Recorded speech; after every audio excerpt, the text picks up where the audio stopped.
चलिए अब सीधे चलेंगे राज्यसभा, जहां की कार्यवाही शुरू हो चुकी है। बल्कि ये सब्जेक्ट एक ऐसी जगह का है जिसको वो जन्नत समझती थी और समझती हैं, और जिसको उन्होंने बहुत क्लोजली परखा था, देखा था। और यही लगभग आज पूरे विश्व में और पूरे देश में हर कश्मीरी पंडित और डिस्प्लेस पर्सन जो वहाँ नहीं है, वो इसी तरह कश्मीर को देखते हैं। मैं दो शब्दों के साथ, दो लाइंस के साथ अपनी स्पीच स्टार्ट करूंगा। संतूर, फेरन, कहवा, चिनार और शिकारा। संतूर, फेरन, कहवा, चिनार और शिकारा उन लफ्ज़ों में उभरा है सदा जहां में कश्मीर हमारा। कश्मीर हमारा है, हमारा था, हमारा है और हमारा रहेगा। This was our belief sir. मैं आपको आज जो सुप्रीम कोर्ट का जो महत्वपूर्ण जजमेंट हुआ है उस पर भी दो शब्द बोलना चाहूँगा। It is in consonance with what we always thought. हमारे ओपिनियन में, और जवाहरलाल नेहरू ने 1963 में इस पार्लियामेंट में बोला था, this is a transitory provision, it's a temporary provision, it will stay,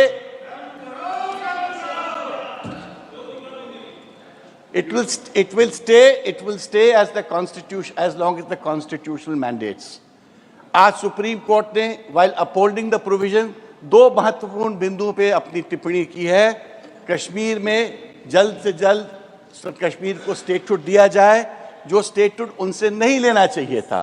union territory बना के आपने उनकी स्टेटस कम की। और दूसरा कि कश्मीर का चुनाव 2024 के पहले अनिवार्य रूप से होना चाहिए। एक प्रकार से मैं ये कश्मीर के लोगों की जीत के तौर से भी देखता हूँ।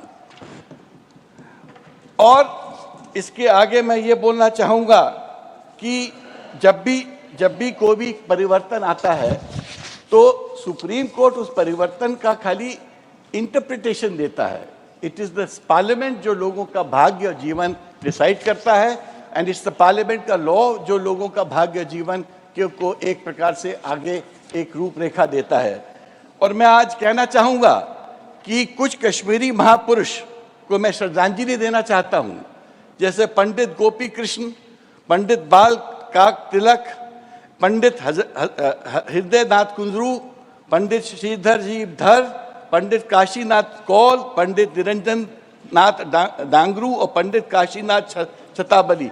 सर ये वो महापुरुष हैं। पंडित गोपी कृष्ण को करण सिंह साहब ने युग पुरुष बोला था। He was a mystic, a philosopher who written books, और जिन्होंने कश्मीर की, जो उनको कश्मीर की आत्मा बोला जाता था। और उन्होंने उन व्यक्ति ने जब सरदार पटेल साहब से और नेहरू जी से बात की तो general Thimayya, this is something which is on the text, on this is autumn of 1948। Sardar Patel साहब से नेहरू जी से बात की तो इन महापुरुषों जिनके मैंने नाम लिए, इनकी एक मीटिंग हुई, और उस मीटिंग में जनरल थोमाया को अपने 10-11 वरिष्ठ सैनिक अधिकारियों के साथ भेजा गया उनसे बात करने के लिए। दैट वाज द टाइम जब कश्मीरी पंडितों को की बहुत पूछ परख थी, उनसे लोग वहाँ कंसल्ट किया जाता था और आगे की दूरदृष्टि के बारे में उनसे पूछा जाता था। उन लोगों की ओपिनियन थी उस वक्त कि हमारी फोर्सेस को मुजफ्फराबाद भेजा जाए, और उस वक्त इस ग्रुप को सरदार पटेल साहब और नेहरू जी ने बोला कि नहीं, हम अपने थिएटर को और फैला नहीं सकते।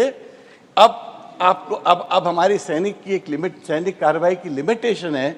और सर ये इसका मैं जो डिटेल्स है पटल में रख सकता हूँ, ये it is well written and documented. इसी तरह मुझे फारूक साहब ने एक चिट्ठी दी, जो बाद में मैंने दुर्गादास कलेक्शन में देखा, जब पटेल साहब ने एक चिट्ठी लिखी थी और कहा था, दिस इज 4 जून 1948, 4 जून 1948, कि the military position is not too good. I am afraid our military resources are strained to the uttermost. How long can we carry on this unfortunate affair? It is a difficult to foresee. और उन्होंने बहुत सारी दूसरी बातें भी लिखी थी कि हमको वीपी मेनन साहब को मैं भेज रहा हूँ, और हम लोग कश्मीर की पोजीशन इम्प्रूव करेंगे, कश्मीर में महाराजा और शेख अब्दुल्ला जी की रिलेशनशिप बहुत अच्छी नहीं है। तो मैं ये बताना चाहता हूँ, जो कश्मीर में उस वक्त हुआ और जो कश्मीर की फोर्सेस, जो कश्मीरी पंडितों के रिक्वेस्ट के बावजूद फोर्सेस आगे नहीं बढ़ी, it was actually a collective decision of the cabinet. और उस कैबिनेट में मैंने देखा नेहरू जी के अलावा पटेल साहब भी थे, अम्बेडकर जी भी थे, श्यामा प्रसाद मुखर्जी भी थे और सबसे बड़े लोग थे। So what I am trying to say sir, एक बहुत ही एक बड़ी शख्सियत लोगों ने जो डिसीजन लिया वो उस वक्त का एक कंपल्शन होगा, बट उसके लिए किसी को सार्वजनिक रूप से ब्लेम करना मैं उचित नहीं समझता सर। नंबर 2, जब मैं मुश्किल से 7-8 साल का था, मैं अपने पिताजी के साथ कश्मीर जाता था। 1964 की बात है, 12 मई 1964 sir. That is the day Pandit Nehru passed away sir. And I still remember, जैसे उनकी डेथ की न्यूज़ हम लोग आफ्टरनून में था, we were all walking in Kashmir, तब डेथ की न्यूज़ आई सर, विद इन सेकेंड्स पूरा कश्मीर बंद हो गया। विद इन सेकेंड्स पूरे कश्मीर में मातम छा गई। विद इन सेकेंड्स ऐसा लगा कि कश्मीर की आबरू, कश्मीर की आत्मा चली गई। और तब हमको रियलाइज़ हुआ कि जो व्यक्ति आज चला गया है उसकी शख्सियत क्या है। और मैं आज ये कहना चाहता हूँ कि ऐसे शख्सियत को तो मैं सलाम करता हूँ। कश्मीर में जो आज हो रहा है और जो आगे होगा वो एक समय का एक बात थी। उसके लिए किसी को ब्लेम करना और किसी ऐसे व्यक्ति को ब्लेम करना जिसको हम लोग सब श्रद्धांजलि देते हैं, सर मुझे उचित नहीं लगा, इसलिए मैंने ये बात आज बोली। सर, जहाँ तक बिल का सवाल है, मैं बिल के बारे में सेक्शन 3 के बारे में बोलना चाहता हूँ। और मगर बिल के बोलने के पहले मैं वाजपेयी जी को कोट करना चाहूँगा। जब नेहरू जी की डेथ हुई, उसी के बाद जब वाजपेयी जी ने पार्लियामेंट में नेहरू जी के बारे में क्या बोला, and this is recorded sir, I have a copy. जिस भारतीय लोकतंत्र में उन्होंने स्थापना की उसे सफल बनाया। आज उनके भविष्य के प्रति आशंकाएं प्रकट की जा रही हैं। हमें अपनी एकता से, अनुशासन से, आत्मविश्वास से इस लोकतंत्र को सफल करके दिखाना है। नेता चला गया, अनुयायी रह गया। तो राज्यसभा में विवेक के तंखा मध्य प्रदेश के सांसद है, वो अपनी बात रख रहे थे। कश्मीर के बारे में कई अहम बातें वो बता रहे थे। खबरों में आगे बढ़ेंगे। अनुच्छेद 370 हटाने के 4 साल बाद सुप्रीम कोर्ट के ऐतिहासिक फैसले पर पीएम मोदी ने अपनी प्रतिक्रिया दी है। पीएम मोदी ने एक्स करते हुए कहा है कि अनुच्छेद 370 को निरस्त करने पर आज का सुप्रीम कोर्ट का फैसला ऐतिहासिक है और 5 अगस्त 2019 को भारत की संसद द्वारा लिए गए फैसले को संवैधानिक रूप से बरकरार रखता है। यह जम्मू कश्मीर और लद्दाख में हमारी बहनों और भाइयों के लिए आशा, प्रगति और एकता की एक शानदार घोषणा है। न्यायालय ने अपने गहन ज्ञान से एकता के मूल सार को मजबूत किया है, जिसे हम भारतीय होने के नाते बाकी सबसे ऊपर प्रिय मानते हैं और संजोते हैं। मैं जम्मू कश्मीर और लद्दाख के लचीले लोगों को आश्वस्त करना चाहता हूं कि आपके सपनों को पूरा करने के लिए हमारी प्रतिबद्धता अटूट है। हम ये सुनिश्चित करने के लिए प्रतिबद्ध है कि प्रगति का लाभ न केवल आप तक पहुंचे, बल्कि इसका लाभ हमारे समाज के सबसे कमजोर और हाशिए पर रहने वाले वर्गों तक भी पहुंचे, जो अनुच्छेद 370 के कारण पीड़ित थे।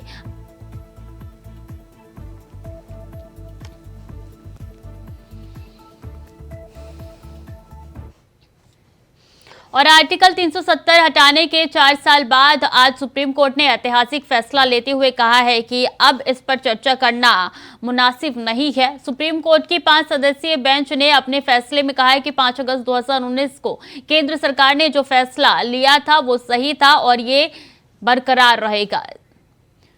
तो इन जजों ने फैसला सुनाया। जस्टिस धनंजय यशवंत चंद्रचूड़ 5 जजों की बेंच ने फैसला सुनाया है। दूसरे जज जस्टिस संजय किशन कौल थे और इसमें आपको बता दें कि 3 जज का फैसला एक समान था तो 2 जज का फैसला अलग था। जस्टिस संजीव खन्ना भी इसमें शामिल थे। अगर बात हम चौथे जज की जाए तो चौथे जज BR गवई थे। और बता दें कि 5 जजों की बेंच ने फैसला सुनाया है और 5वें जज जस्टिस सूर्य कान थे। तो ये 5 जज है जिन्होंने फैसला सुनाया और ये बड़ा फैसला सुनाया गया। फैसले की बड़ी बातें बता देते हैं। 5 जजों की बेंच का फैसला सीजेआई चंद्रचूड़ ने पढ़ा और जम्मू कश्मीर से आर्टिकल 370 हटाने का फैसला बरकरार रहेगा, ये जज ने साफ तौर पे अपने वर्डिक्ट में कह दिया है। इससे निश्चित समय के लिए लाया गया था, एक निश्चित समय के लिए लाया गया था, लेकिन कहा यह गया है कि पूरी तरीके से स्थायी हो चुका है। इससे निश्चित समय के लिए लाया गया था और अब ये बरकरार रहेगा फैसला, ये चंद्रचूड़ ने साफ तौर पे कह दिया। केंद्र के फैसले को कोर्ट में चुनौती नहीं दी जा सकती है और ये भी कहा गया है इसी के साथ साथ कि किसी तरीके की मुश्किल खड़ी हो रही हो तभी इसे चुनौती दी जा सकती है। बाकी अभी तक सब कुछ शांत है। मामला क्या है ये भी बता देते। सरकार ने 5 अगस्त 2019 को आर्टिकल 370 खत्म कर दिया था। फैसले के खिलाफ सुप्रीम कोर्ट में कुल 23 याचिकाएं दाखिल हुई थी। जी हां, 23 का आंकड़ा है याचिकाओं की जो कि दाखिल की गई थी। 5 जजों की बेंच ने सभी याचिकाओं की एक साथ सुनवाई की थी और सुनवाई का फैसला भी हमने आपको बता दिया है। 6 दिन तक चली सुनवाई 5 सितंबर तो खत्म हुई थी। 6 दिनों तक ये सुनवाई चली थी और 5 सितंबर को खत्म हुई थी। इसके बाद सुप्रीम कोर्ट ने फैसला सुरक्षित रख लिया था जो कि 11 दिसंबर यानी कि सोमवार को सुनाया गया। 96 दिन बाद केस पर फैसला आया और सुप्रीम कोर्ट ने इस पे फैसला सुनाया।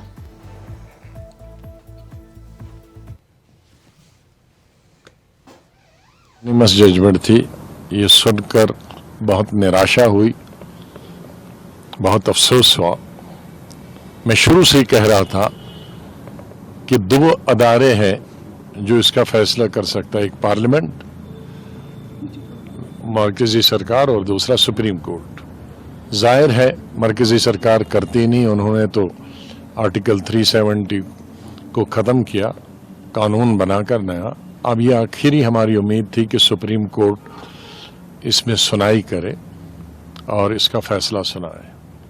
3 महीने 4 महीने इस पर बहस हुई पार्लियामेंट के अंदर और मुख्तलिफ वकला ने अलग अलग पार्टीज को और रियासत जम्मू कश्मीर के लोगों को रिप्रेजेंट किया। राजनीति अजीत कुमार हमारे साथ दिल्ली से जुड़ चुके हैं। अजीत, फैसला आ चुका है, क्या प्रतिक्रियाएं निकल के सामने आई है राजनीतिक खेमे से? बिल्कुल सुधी बताना चाहूंगा, 2019 के बाद जब 2019 में जम्मू कश्मीर से जो 370 का जो धारा थी, जब ये आर्टिकल हटाया गया, उसके बाद से ही लगातार जिस तरीके से कुछ लोग समर्थन में तो कुछ लोग विरोध में भी नजर आ रहे थे।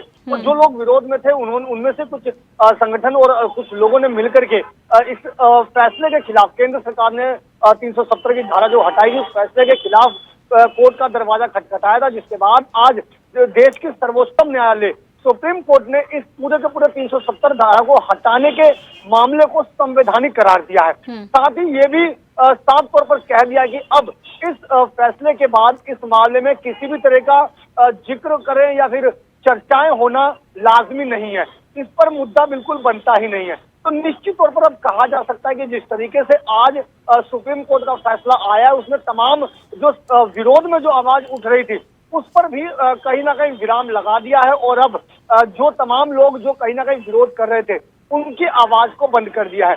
फिलहाल साथ में अगर मैं बात करूं तो इस फैसले के साथ में ही कोर्ट ने विशेष रूप से बात कही है कि सितंबर 2024 तक, यानी सितंबर के अंतिम तारीख तक जो जम्मू कश्मीर को जो अलग राज्य घोषित किया है, उसमें अब कहीं ना कहीं जो इलेक्शन की जो बात है, जो चुनाव की जो है, उसको भी कराने की बात कही है। तो ऐसे में निश्चित तौर पर कहा जा सकता है कि जहां पहले 2024 में लोकसभा चुनाव होने हैं, तो निश्चित तौर पर उसके बाद कहीं ना कहीं जम्मू कश्मीर में विधानसभा चुनाव की तैयारियों को ले भी कहीं ना कहीं आहट साफ तौर पर कह दी गई है।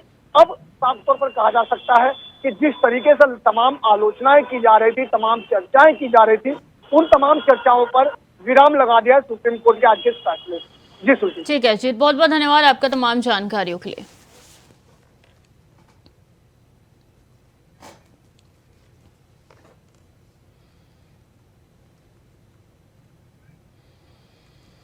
और झारखंड के मुख्यमंत्री हेमंत सोरेन को एक बार फिर से ईडी ने समन जारी किया है। बता दें कि ईडी ने समन जारी करते हुए 12 दिसंबर को उन्हें रांची के एयरपोर्ट रोड स्थित ईडी दफ्तर पूछताछ के लिए बुलाया गया है। तो वहीं ये छठी बार होगा जब ईडी ने मुख्यमंत्री हेमंत सोरेन को समन भेजा है। हालांकि पिछले एक साल में सिर्फ एक बार ही मुख्यमंत्री ईडी दफ्तर गए हैं।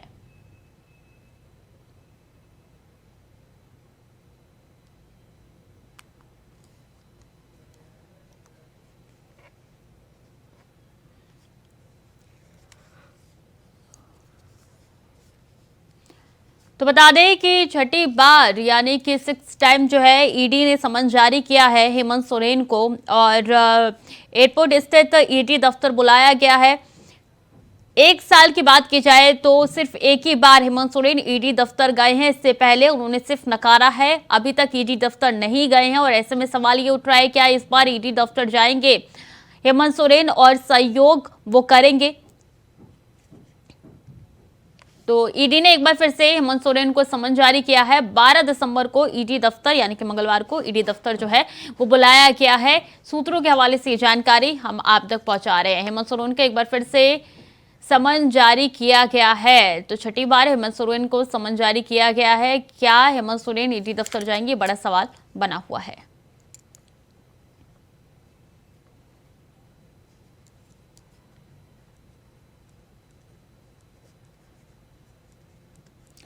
तो ईडी ने फिर जारी किया है समन।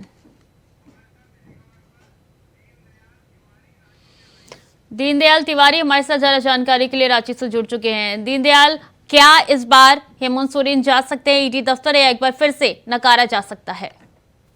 जी बिल्कुल, ये तो छठा बार ईडी के तरफ से समन भेजा गया है और पूर्व में भी भेजा गया था, लेकिन किसी तरह वहां पर ईडी कार्यालय माननीय मुख्यमंत्री नहीं पहुंच पाए। अब देखना होगा कि इस समन पर, चूंकि कल ही का डेट है, अभी कोई कंफर्मेशन नहीं हो पाया है कि वो ईडी दफ्तर पहुंचेंगे या नहीं पहुंचेंगे, लेकिन समन आया हुआ है और कल का उसमें डेट भी दिया गया है।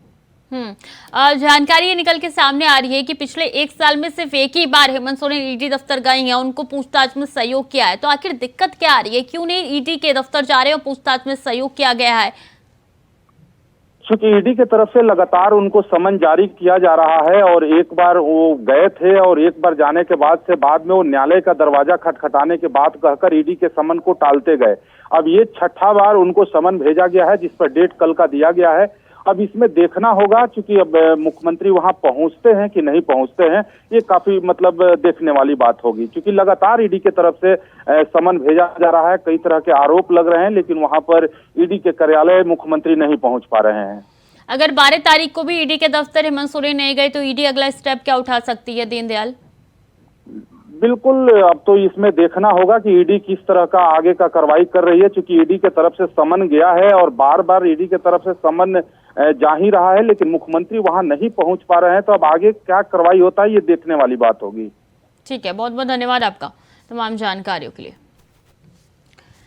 तो 12 दिसंबर को ईडी दफ्तर बुलाया गया है और हेमंत सोरेन को ये छठी बार ईडी का नोटिस मिला है, ईडी का समन मिला है और ऐसे में 12 दिसंबर की तारीख तय की गई है। एयरपोर्ट स्थित ईडी के दफ्तर जाने के लिए कहा गया है।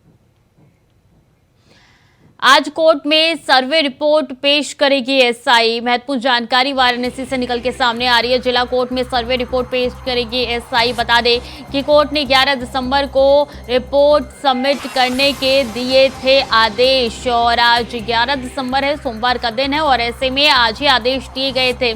बार बार मोहलत एसआई की तरफ से मांगी जा रही है रिपोर्ट को बनाने में, पेश करने में, तो आज ही वो अहम दिन है जब एएसआई अपनी रिपोर्ट जो है वो पेश करेगी। तो आज कोर्ट में सर्वे रिपोर्ट पेश की जानी है।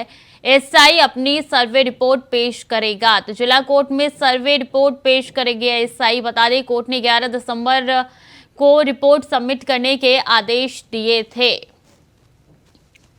तो आज जिला कोर्ट में एएसआई अपनी सर्वे रिपोर्ट पेश करने जा रही है। बता दें कि एक बार फिर से अब देखना होगा कि क्या आज रिपोर्ट पेश होती है, एक बार फिर से मोहलत मांगी जाती है, क्योंकि इससे पहले 2-3 बार ऐसा हो चुका है जब एएसआई ने मोहलत मांगी है, रिपोर्ट पेश नहीं की गई है। विकास चौबे वाराणसी से सीधे हमारे साथ जुड़ चुके हैं। विकास, क्या आज रिपोर्ट पेश हो सकती है, संभावनाएं नजर आ रही हैं आपको? देखिए स्मृति, रिपोर्ट आज पेश हो सकती है, बिल्कुल हो जाएगी रिपोर्ट पेश, क्योंकि अगर आज रिपोर्ट पेश नहीं करती है एसआई तो कहीं ना कहीं उनको बड़ा झटका रहेगा और इस बार जो है बड़ी फटकार लगा सकता है कोर्ट, क्योंकि पिछली बार मैंने देखा था कि कैसे एएसआई के ऊपर कोर्ट ने नाराजगी लगाई थी और कहा था कि आप लगातार जो समय में डिले कर रहे हैं, आप बार बार जो है एप्लीकेशन देकर समय बढ़ाने की मांग कर रहे हैं, आखिर से क्या मायने हैं, आप बार बार इस पर देरी क्यों कर रहे हैं। इस तरह से हमने देखा था कैसे जो सर्वे चल रहा था तो 30 दिन का जो समय दिया गया था उसको खींचकर अब 100 दिन से ऊपर तक का समय एएसआई ने मांगा और दरमियान सर्वे जो है पूरे दिन चला, फिर इसका लंबा ब्रेक आया। उसके बाद से जब लगातार चीजें होती रही तो कई तरह के दूसरे बीच पड़ा हुआ है, इसीलिए जो है एएसआई ने एप्लीकेशन डाली कि 3 हफ्ते का समय हमको और चाहिए, लेकिन कोर्ट ने साफ साफ जो है तक रुख अपनाते हुए कहा कि हम आपको 1 हफ्ते का समय देंगे, अगर इस दरमियान अगर आप रिपोर्ट सबमिट कर पाएंगे तो ठीक है, वरना अगर आपके ऊपर आगे से कार्रवाई की जाती है तो ये भी देखने वाली बात होगी। लेकिन आज वो दिन है जबकि एएसआई सिल्वर लिफाफे में अपनी रिपोर्ट पेश करेगी और साथ ही साथ जो 250 से अधिक अवशेष है जो कि खुदाई के दौरान सर्वे के दौरान जो निकले हैं, जिनको जिला प्रशासन के संरक्षण में रखा गया था, उन अवशेषों को भी जो है कोर्ट के समक्ष रखा जाएगा और उनकी शिनाख्त करके उनका जो पूरी जो कहते हैं कि तफ्तीश करके जो है कोर्ट की में पहुंच पाएगा। लेकिन कहीं ना कहीं आज अभी 2:30 बजे के आसपास यानी कि अभी से चंद मिनटों के बाद ये पूरी जो समय सीमा थी वो समाप्त हो जाएगी और समय अवधि में जो एएसआई ने कुछ भी जो चीजें प्राप्त की हो, चाहे जीएनएसएस के माध्यम से चाहे जीपीआर के माध्यम से जो चीजें उन्होंने प्राप्त की वो सभी को जो है कोर्ट के अंदर सबमिट करना होगा। जी पिछली बार भी कड़े निर्देश साफ तौर पे कोर्ट की तरफ से दे दिए गए थे विकास, तो क्या आज ऐसा हो सकता है कि अगर एएसआई रिपोर्ट जो है वो पेश ना करे तो कोर्ट की तरफ से एक्शन लिया जा सकता है, मुमकिन है? बिल्कुल, देखिए इसकी संभावना है, लेकिन कहीं ना कहीं आज रिपोर्ट पेश कर सकती है, क्योंकि जिस वजह से देरी थी वो जीपीआर रिपोर्ट यानी कि जो जीपीआर सर्वे होता है उसके तहत जो रिपोर्ट बन रही थी उसकी हार्ड कॉपी हैदराबाद मुख्यालय में थी, जो कि कारण एएसआई ने अपने लिखित कारण में बताया था, जो नोटिस जारी किया गया था तो एएसआई कोर्ट को बताया कि जीपीआर रिपोर्ट पेश नहीं कर पा रहे, जो कि 10 दिन का मर्म रहेगा, तो 10 दिन का समय इनको मिल जाता, 10 दिन के अंदर वो रिपोर्ट तैयार करने की बात सामने आएगी, तो हो सकता है कि वो रिपोर्ट तैयार होगी और अब जीपीआर रिपोर्ट समेत जितनी भी पूरी सिल्वर लिफाफे में 250 पन्नों की रिपोर्ट है उसको पेश कर देंगे और उसके बाद जो पूरी कार्रवाई है कोर्ट की वो आगे बढ़ पाएगी और चीजों को जो है एक बार फिर से जैसे कमीशन कार्रवाई में हमने देखा था कि कैसे 2021 में कमीशन की कार्रवाई हुई थी, 1991 का जो मामला था जिसकी कोर्ट में याचिका डाली गई थी, उस कार्रवाई के हिसाब से पूरे कोर्ट के प्रकरण को आगे बढ़ाया जाएगा और एक बार फिर से जो सुनवाई है इस पर सुचारू रूप से आगे बढ़ पाएगी। ठीक है विकास, बहुत बहुत शुक्रिया आपका तमाम जानकारियों के लिए। आप नजर बनाए रखिए इस खबर पे, पल पल की अपडेट आपसे लेते रहेंगे। तो फिलहाल के लिए बुलेटिन में इतना ही, खबरें लगातार जारी है, देखते रहें इंडिया वॉइस।